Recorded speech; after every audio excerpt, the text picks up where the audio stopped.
And then when you look at from customer aspect, personalization will play an important role.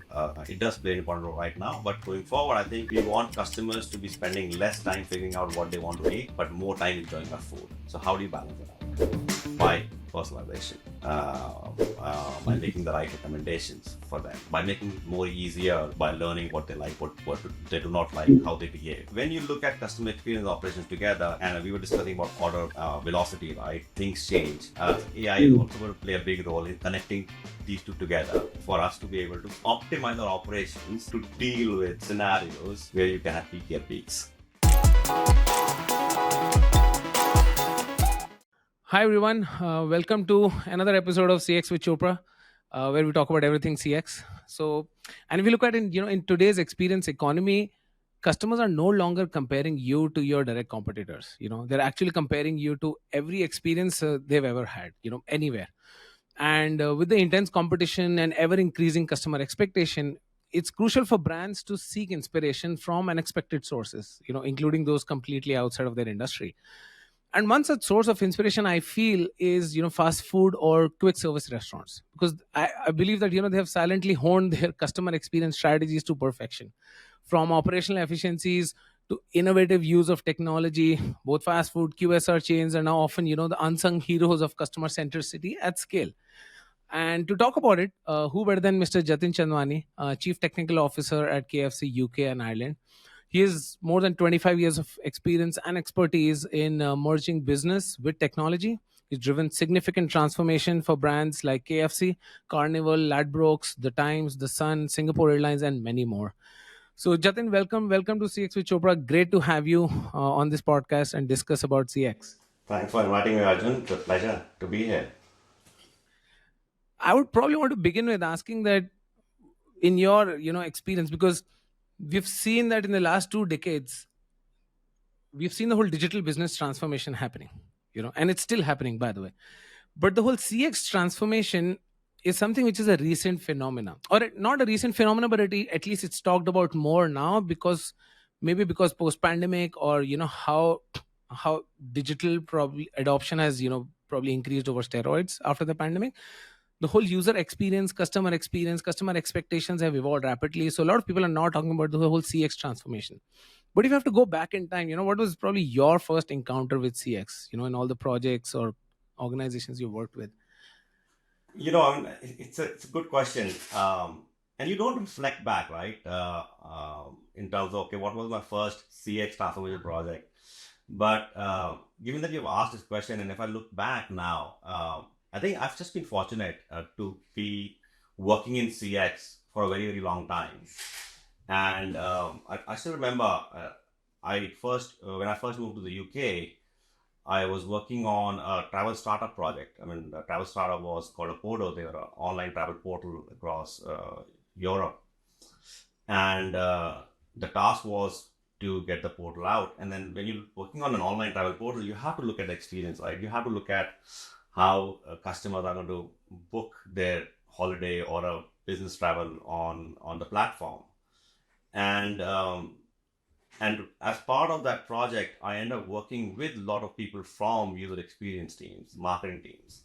So that was my first encounter with CX, I'd say, because where I was actually working with people from user experience background, not just working in tech silo doing a Java implementation or a JavaScript implementation. And when you are collaboratively working or from experience perspective, it's a very different experience, right? I mean, you understand why certain things are being done in a certain way. You understand the focus on number of clicks, the focus on number of steps. And what also happened was, yes, I was part of the launch of that platform in the UK, but then I also did the re-platforming and re-transformation of that whole OTA, online travel agent platform. And as part of the re-transformation, the focus was not only just on the digital experience that you get on the website, but we also focused on customer service side of things. What should the experience of customer service agent be so they can give a better experience to the customer when they're dealing with customer. So that kind of trained me in terms of how you should look at end-to-end experience when you're looking at any solution from business or customer perspective. Interesting. But do you also think that, because if you look at CX, how it has evolved as well, typically it was considered more like you were saying a customer service function. That how would you interact with the customer service? But then with the advent of so many new platforms where a customer could engage with the brand, so the whole definition of CX or understanding of CX has changed. But how do some of the some of the age old companies which have been out there, which are may not be digitally native, was it very difficult for them to change their mindset that it's no more a customer service function? CX is an overall function that you'll have to look at. I think yes, many companies have changed. I mean, if you look at let's look at 1990s, right? Um, Hmm. CX wasn't really existing. It was all about customer service and a transaction-based interaction. So people used to buy a Right. product, you used to call customer service, get the query answered, and you're done with it.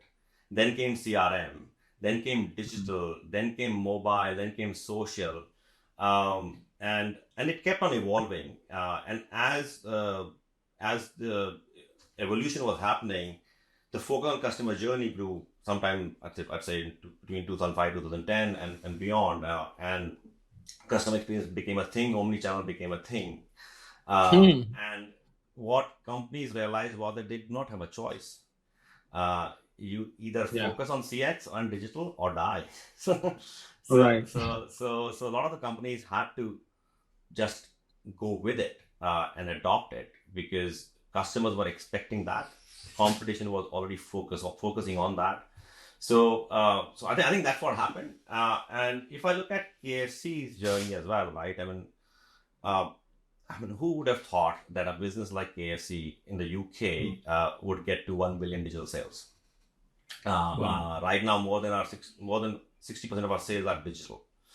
So, Wow. if you go back 10 years, if someone would have said that people will be buying chicken and chips on mobile Hmm. apps and kiosks rather than the restaurant directly, people Wow. would have Yeah. laughed, right? So our business has gone through transformation as well. And that transformation, I'd say, started somewhere around 2014 when we started exploring the use of kiosks.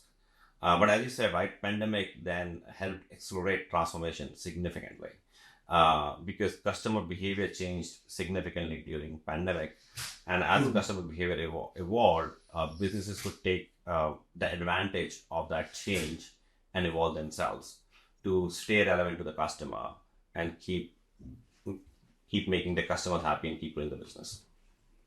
What's the story behind chicken chips and clicks?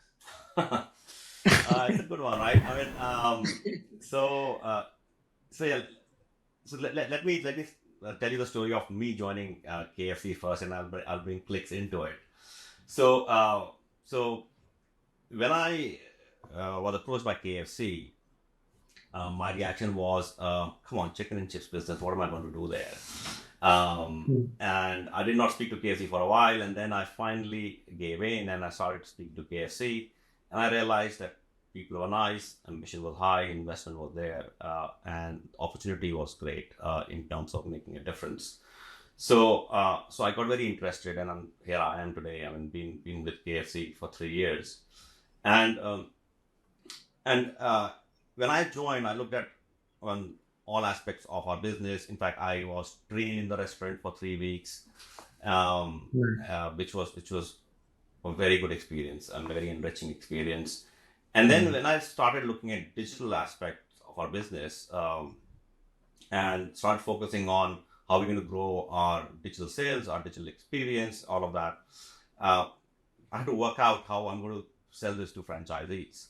How do we get Right. franchises into the mix? And what I realized was we were talking about digital a lot. And what is digital? Digital is all about clicks.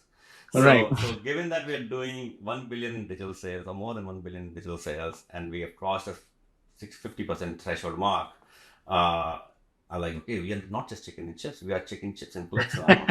And franchisees took that really well as well. So yeah, it's kind of stuck. It's a great catchy phrase, chicken chips and clicks. But yeah, I mean, I agree with you because, like you said, working at the restaurant was an enriching experience because,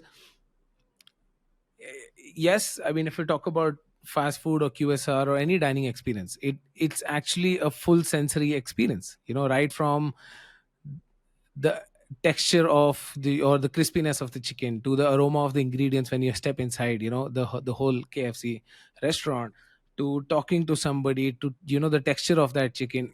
I mean, all your senses get activated, which makes it even more difficult for a brand to ace the whole CX game.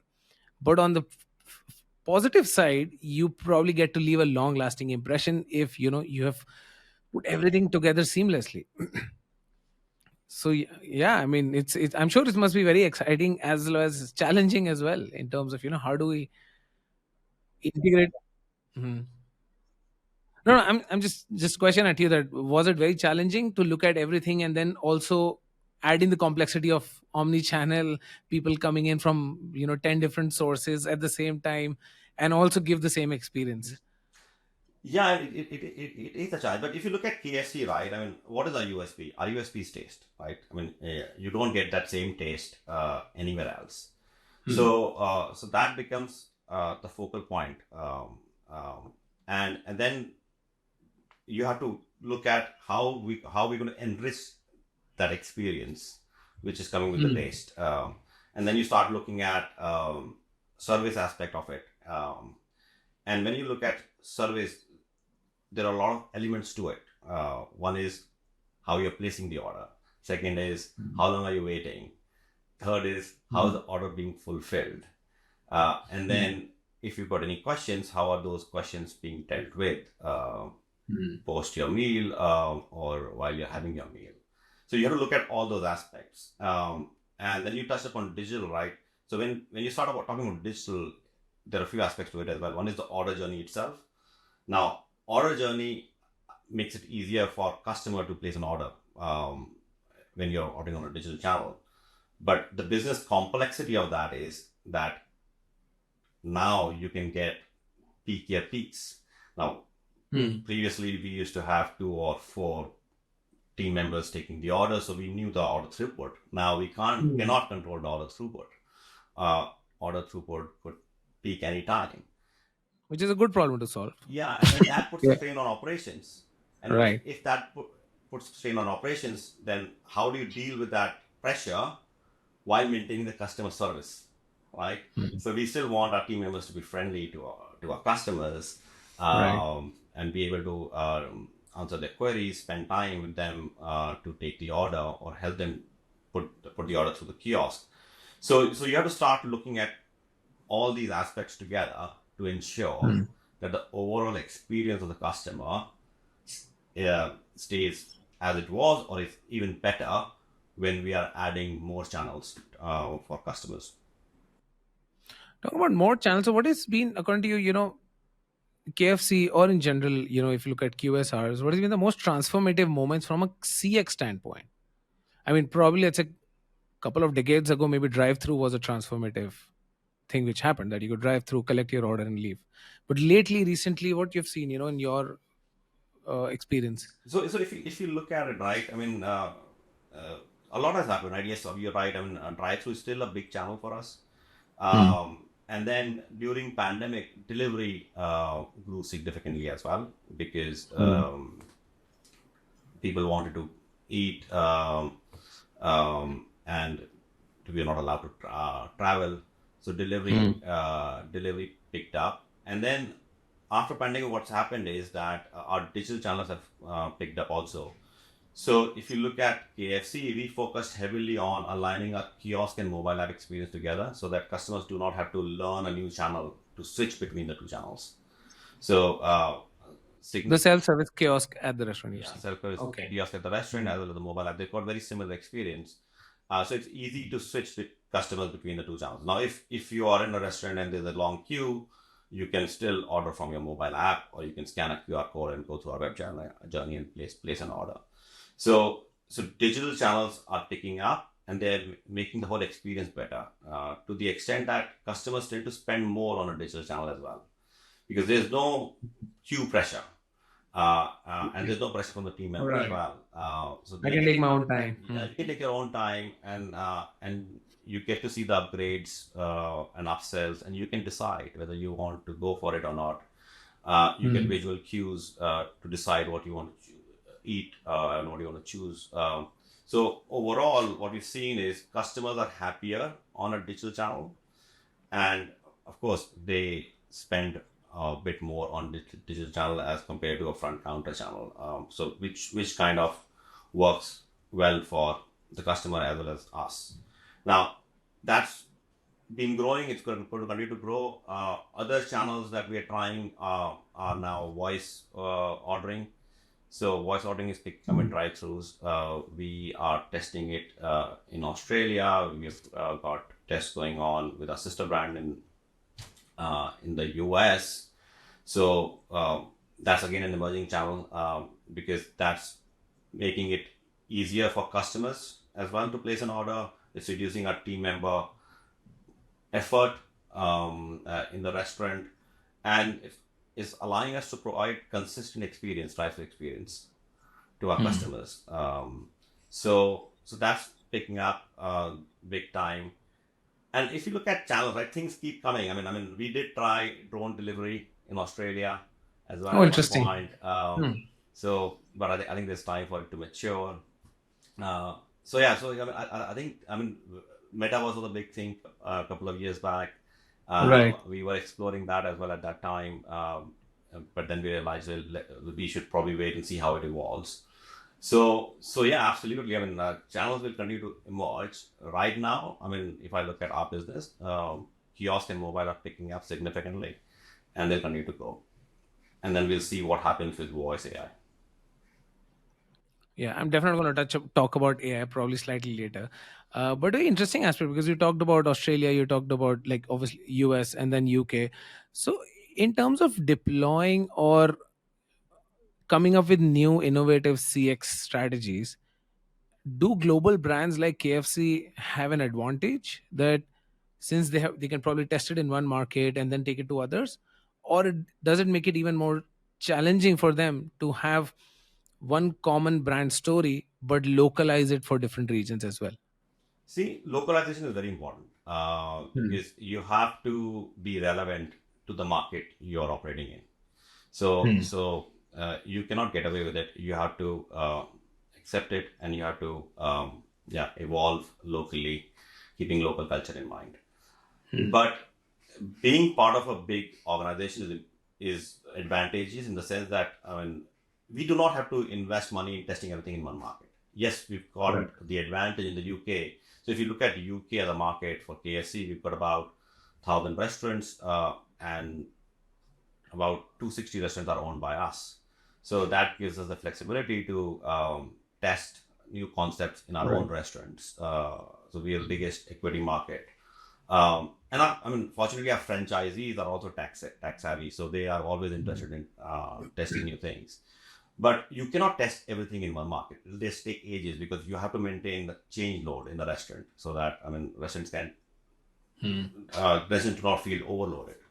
So therefore, we spread our tests across different markets. Um, uh, Sometimes Australia takes a lead in certain areas. For example, they're taking lead in drive-through. Sometimes UK takes a lead. So we did some pilots with robotic arm last year. We're doing some Hmm. more pilots with robotics. Sometimes US takes a lead. So the advantage of that is if a particular market is able to prove the business case and the value for the customer, then Hmm. we are easily able to scale it in the other market. Right, So because then you that's how have it works. internal success stories, then you You've can got internal success replicate. stories. It's easier to convince franchisees to invest because if you Yeah. look at our business, we have to take Right. franchises along. At the end of the day, they have to also invest. So you have to demonstrate the business case, and it makes it very easy for us to use that other market as a case study to get the investment and move faster. Hmm. Because another thing which I believe is that there are so much evolution is happening, but there are three different dimensions. One is the tech evolution, like you're saying, probably 2020 2022 was about metaverse. Everybody was trying to understand metaverse, get on that curve. 2023 was probably towards the end generative AI, and I'm sure 2024 will unfold something new, which will surprise everybody. So I mean, definitely tech is growing exponentially. Other aspect is customer expectations and customers ability to adopt to the changes which are happening. Now, for example, for my parents generation, it probably after the pandemic, now they have moved to digital. I mean, they order everything on phone, they book their cabs on phone, and now it's a seamless thing for them. But it took them many years to get to that. So even if, let's say, metaverse would have been launched, it would have taken people a lot of time to adapt to it, start using it. So they have their own curve. Tech has an exponential curve, and then there's a third angle to it, which, how swiftly can an organization adapt to those external drivers, be it technology, be it customer expectations, because every organization is different in terms of how dynamic they are, or how easy it is or difficult it is for them to quickly make those changes. With, for example, like you were saying, it was metaverse, and now probably metaverse is probably not there. Now it's about Gen AI and other use cases. So looking at these three dimensions, which is, makes it even more challenging. But then I'm sure, like you're saying, these three dimensions will be different in different countries as well, like in Australia versus India versus UK versus US. Like in India, probably we have UPI payments. In US, we may not have, like we don't have. So there will be certain things which could be solved here, a certain part of the CX journey, but there could be certain things which could be driven there. So how do organizations look at it? Or Yeah, so you're right. One solution doesn't fit all, right? right. So you have to look at where the market is in terms of maturity. Hmm. See, we operate in many countries, more than 150 countries. So if you look at US, UK, Australia, they're very different markets to, let's say, Singapore, India, Hmm. Middle East, and Europe is again different. The rest of the Europe is also a bit different. So you have to look at where your business is in that market, how mature your business is in that market, um, how your brand is positioned in that market, what your Right. labor costs are in that market, what your Right. labor retention and attrition is in that market, what your cost of goods is in that market. All those Hmm. factors play a role in working out similarities and dissimilarities between the markets, and what can be tested in in that market versus what should not be tested in that market and should be tested somewhere else to Hmm. scale it in a particular region. So we look at many factors to work out where a test should land and Hmm. where all that would scale. Because Hmm. we might end up acquiring a solution in the UK, but that might not work for India for India from cost perspective, right? Those are the other Right. some of the other considerations that you have to take into account. So all that goes into a discussion when we're looking at where should a particular innovation be tested. Now, sometimes in a developing market, it's easier to move things very quickly. So, Hmm. if pick China as an example, right? And people are also open to changes. They're seeing things coming in, new things coming in. Hmm. Exactly right. If you look at use of mobile ordering in India and Singapore, it's significantly higher Right. than some of the other countries. So yeah, because in those markets, people moved to mobile straight away. They skipped a step in between. Right. So you have to look at various factors and then work out the right location to pilot a particular innovation. And out of the three, I feel technology is the common denominator in a way, which can be, lifted and shifted relatively easier as compared to, let's say, the other two, maybe because customer expectations would be very different, or a brand's ability to, like you're saying, because the macroeconomic factors, ability to drive changes would be different. But tech at least can be lifted and shifted relatively easier, or it's not the case. See, tech is easy to lift and shift, but tech adoption is not easy. Right. Or rolling out of a tech solution is not easy as easy because it requires cross-functional collaboration. Hmm.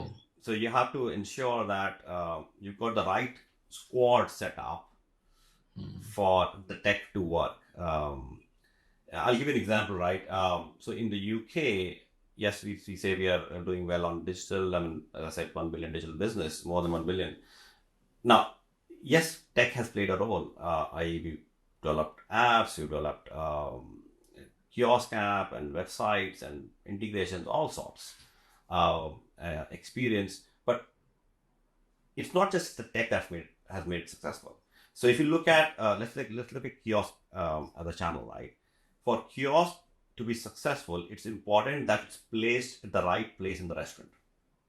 So we work with our restaurant design team on digital journeys, right? Digital customer journeys. So kiosk placement changed as a result of that. Then comes ops, right? Kiosks play a very important role for ops. Of course, order volume goes up with kiosks, but it is important to have a lobby host. We know that if you've got a lobby host to assist the customers till they can become comfortable with kiosk, it does wonders in terms of customer satisfaction. So you have to bring in ops to work out how the lobby host will be placed in the lobby. When should that lobby host be placed? What should lobby host be trained on? How would a lobby host interact with the customers? Those are important aspects that have to be considered. Can that lobby host also educate people on mobile ordering or registering for rewards? So all those aspects become important. And then comes marketing, right? If you want to move customers to digital channels, it's important that your acquisition and strategy is such that it's driving customers towards digital channels rather than front counter. Right. So all these aspects become very important, and you have to bring all these together in whichever market you go to make a solution successful. No, interesting. And I think that's a very interesting point that yes, tech is there and tech adoption is important, but it's very crucial to maintain that balance between tech and human, that human touch, because people are still used to that human touch, that like you're saying, how can we have the lobby host? And while you're saying this, I was imagining that how one thing can be learned from one industry and directly applied to another industry. Even in airlines we have started seeing, right, even though there is automated check-in, but you'll still have, like somebody like you're saying, a lobby host who'll keep walking around. If somebody's facing any challenges, issues, they'll quickly go help them with the check-in. So it's solving both the things. It'll help people to adopt to new technologies. If again, depends on if it's a baby boomer, millennials, Gen Z, Gen Alpha, everybody would have their own challenges, I'm sure. But yes, I think it's interesting that how while people focus on tech, but the balance between tech and human also has to be thought through in the whole UX or the CX that we're looking at. Yeah, you're right. It is very important, right? Because customer experience is incomplete without that interaction. And what we are doing is we're focusing on making the jobs of our team members simpler so that they can have more time to interact with the customers. See, a smile when you're handing the order to the customer, a smile makes a big difference, right? And if you add enjoy your meal to it, it makes a massive difference to a customer, right? So it's important that we create that bandwidth in our restaurants so that they can interact with the customers, get to know them. I mean, I was in a restaurant a couple of weeks back. I mean, I do visit a lot of our restaurants quite often. And I was speaking to a person who is generally deployed in drive-through. And she was telling me that she can figure out by looking at the car what that car needs because she knows those customers really well because she's been in the restaurant for many years. So when a car comes, she's like, is it your regular order? And she's like, done. So you can see that our team members also like to build that relationship with the customers, and customers love it as well. I mean, you can see that in the feedback that we get from customers. And I feel, I mean, which is great. And to replicate this at scale, tech plays a great role, right, in the whole personalization game. That how do we maintain that balance between not entering the privacy, but also understanding what their behavior patterns, like you're saying, things which have worked age old, like you're saying, just meeting the same customer, what they want, and that makes a huge difference. I mean, I'll probably go to the same person, order, eat there rather than go anywhere else. And I think tech is now helping brands to take it up at scale as well, that how every customer service person can be like that, to have that information handy. You're right. I mean, see, if you look at the role of tech, so what do we want, right? As a business, we want consistency in taste and consistency in experience. Correct. And how do you drive consistency when you've got 1,000 restaurants in the UK, 30,000 restaurants in the world? It's not Big easy, challenge. right? Big challenge. So the one of the enablers to drive consistency is technology. Now, if you look at our restaurants in the UK, we've got sensors, so we know how long a chicken has been in the fryer, how long it's been in the hot hold. So we track everything, and we do it automatically to make the lives of our team members easier and to drive consistency in our product, and experience. And we do have a lot of operational metrics that we monitor using technology. Uh, and the intent is for the restaurant staff to look at all those metrics and work out what's working, what's not working, and optimize accordingly and do continuous improvement. So coming back to your point, yes, I mean, uh, tech has a big role to play in driving consistency at scale. And coming to the point where, again, shifting slightly towards tech and data, because I'm sure it'll help a lot of other listeners who are probably running their own QSRs, or maybe running their own restaurants. That, and I'm going to talk about that great example. I talk about that. The chicken takes about 15 minutes to cook, but the customer expects the order. When I order, I should get it in 2 minutes because it's a QSR, it's a fast food chain. How do you manage all that? You can't be ready with chicken and not have wastage as well. So how do you optimize on all of that? Yeah, and it's a fine balance, right? So I mean, absolutely. So if at KFC, uh, we we've got fresh chicken, right? So what it means is we have to hand bread it, and as you said, it's a 15-minute cook cycle. Customer expects it to be delivered in 2 minutes, and then we cannot keep the chicken beyond its hold time. And hold time varies depending on the product. So that's chicken popcorn fillet or chicken on the bone. Uh, and all this adds complexity, right? And how do you manage that complexity? And that's where technology becomes important. Technology plays a big role in forecasting sales, not just for the day, but on an hourly and a 15-minute schedule basis, because you have to manage wastage. If your forecast is right for a 15-minute schedule or close to being accurate, then you're able to manage customer expectation and customer experience. Because if you miss your forecast for 15 minutes interval, it becomes very difficult to catch up uh, Right. uh, during peak hour because you're busy, right? And So because the snowball effect, right? Yeah. exactly that. So we've got that tracking in. We're using AI for forecasting as an example. So we use AI to forecast our sales, our supply chain orders, and then our cook schedule, labor deployment. So machine learning AI and AI are playing a big role in that space overall.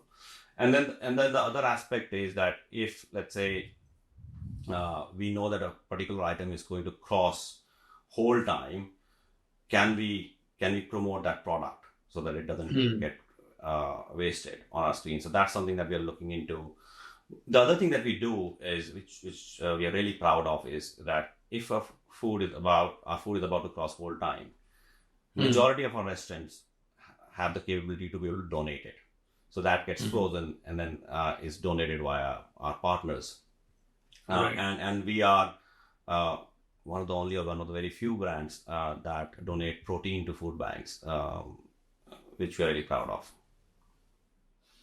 Interesting. I just want to let everybody know that probably a big complexity out there in what you so easily explain that you do at KFC is that now the orders can come in from so many different channels. I mean, it's not like you could peek out of the window in the drive-through and see, okay, there are 10 cars, and in the restaurant there are 5 people in the queue. So I know probably there's 15, 20 orders coming in the next 10 minutes, and I have to forecast for next hour or so. No, now orders could come in from 4, 5, 6 different channels all at once, and the forecasting and the reliance on tech and data, I think, the relevance is more than ever now. as probably how it was 5 years ago.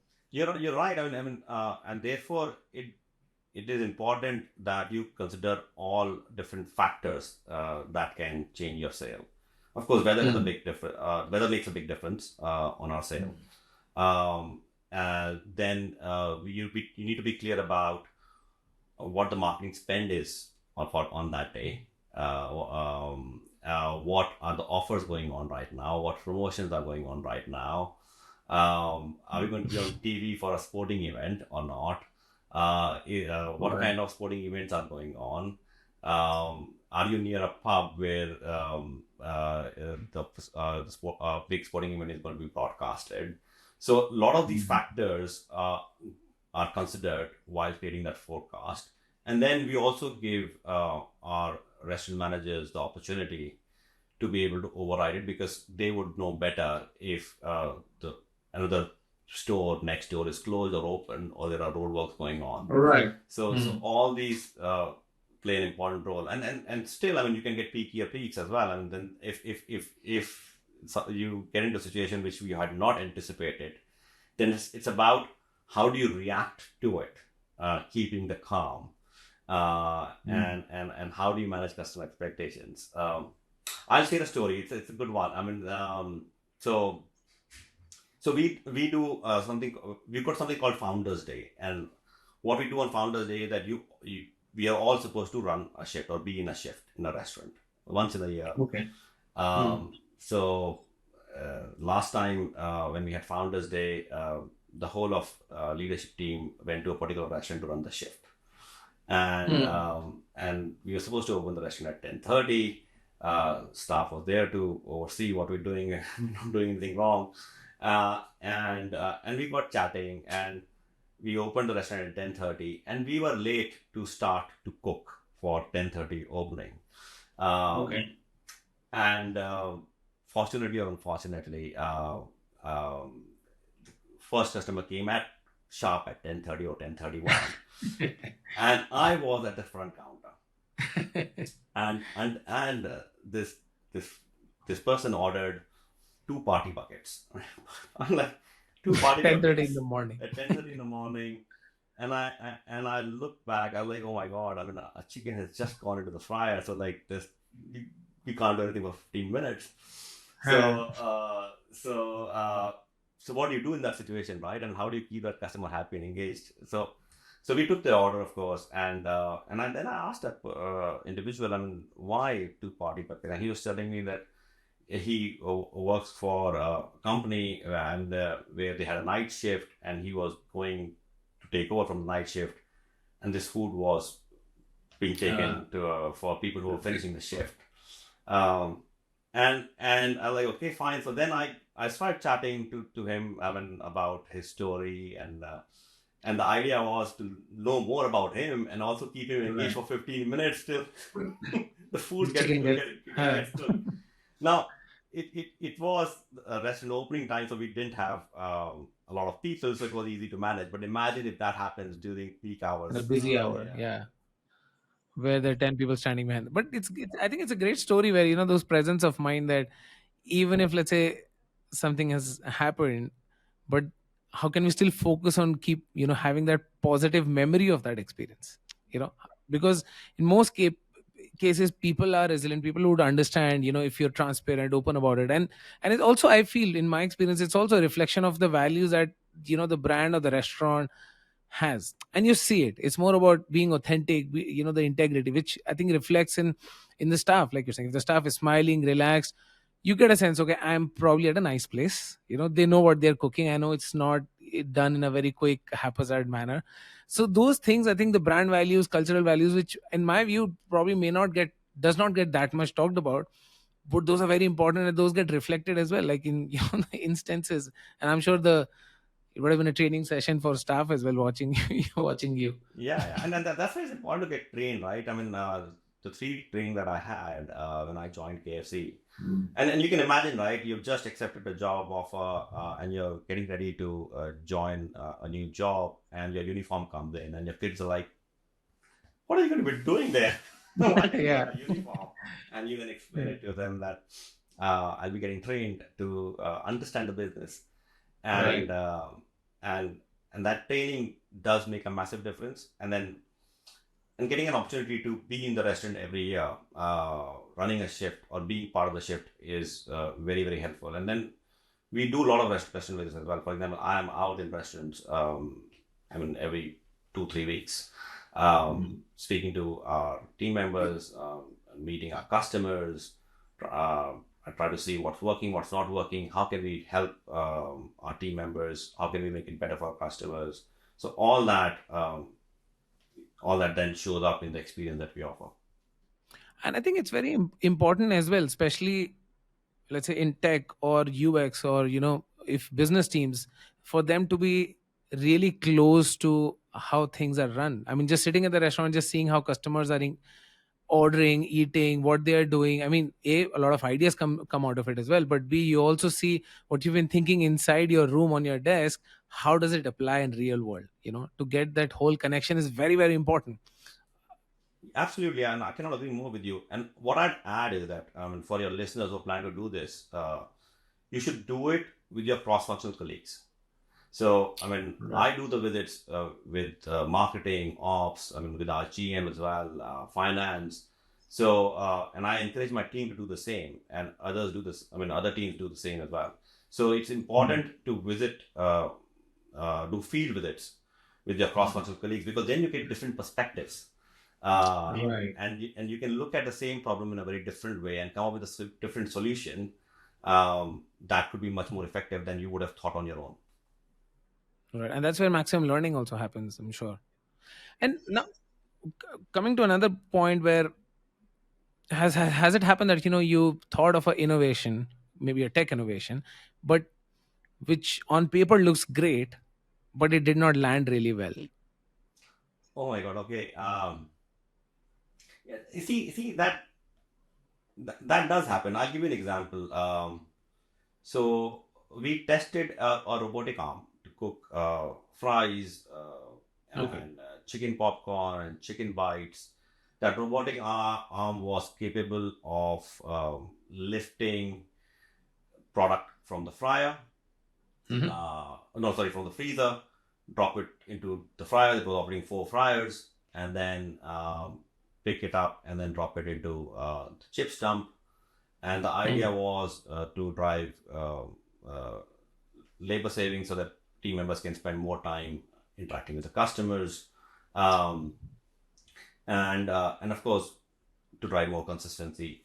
Um, and what we realized was that after running the trial and iterating on the solution, that that solution would only be effective if it was also packing the products.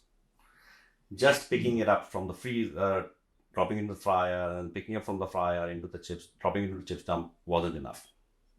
Now, we had not anticipated that. Our calculations were different, but you only learn by piloting something, right? And because we were not able to free up enough time for that person to be redeployed for customer engagement, we're like, okay, let's let's work on how it can evolve into what we want it to do, and then we'll bring it back. And this could be applied to other use cases as well, maybe. Yeah, yeah, absolutely. And Yeah. see, that's why when things do not work, you have to learn from it, and Hmm. then work out what would make it work better next time.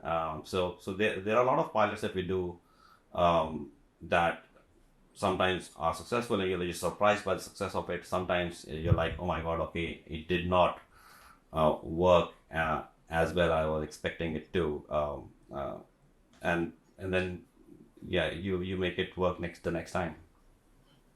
Right, and it's a big learning also, I think, for everybody, that yes, it's important to try, or maybe fail fast, like like they say, but it's important to try things. If it doesn't work out, you can still apply that learning or whatever has been created to some another use cases, and you'll be creative, and then maybe take it from one step to the other. And I mean, one is this, I wanted to talk about this. Another is now talking, shifting gears towards generative AI.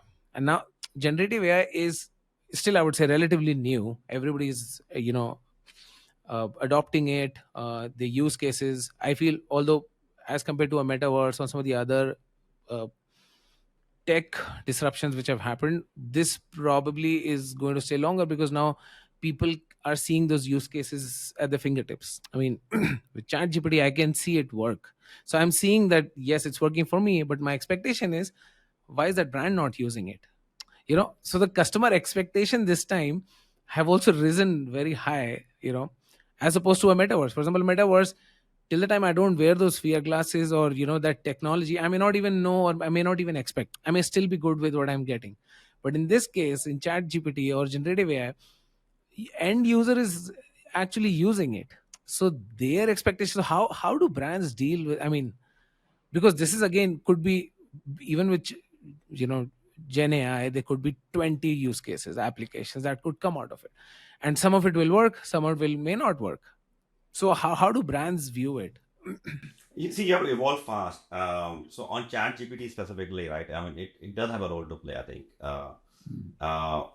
we are looking to have Chat GPT available in the form of troubleshooting robot bot for our restaurants, so they can put a question if something is not working and work out what steps they need to take to fix something.